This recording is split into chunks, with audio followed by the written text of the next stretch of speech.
Hey guys, so it's me. So I actually have a natural method that my mum's given me for sprains. I shall show you now. Okay, so my mum gave me this method.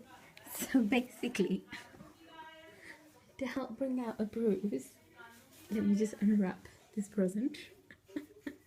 What we do is you make a roti, a thick roti, then you put some oil on it. Once it's cooked, you massage some oil onto it and some salt. Ew.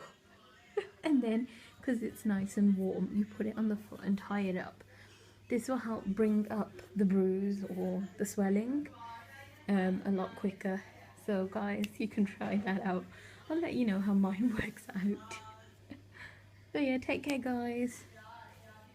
Please like, comment and subscribe, because I mean, if we're not taught these type of methods now, we won't be able to teach them on to other people, and we won't be able to keep this alive. So like, comment, subscribe and share the love, folks. Bye bye.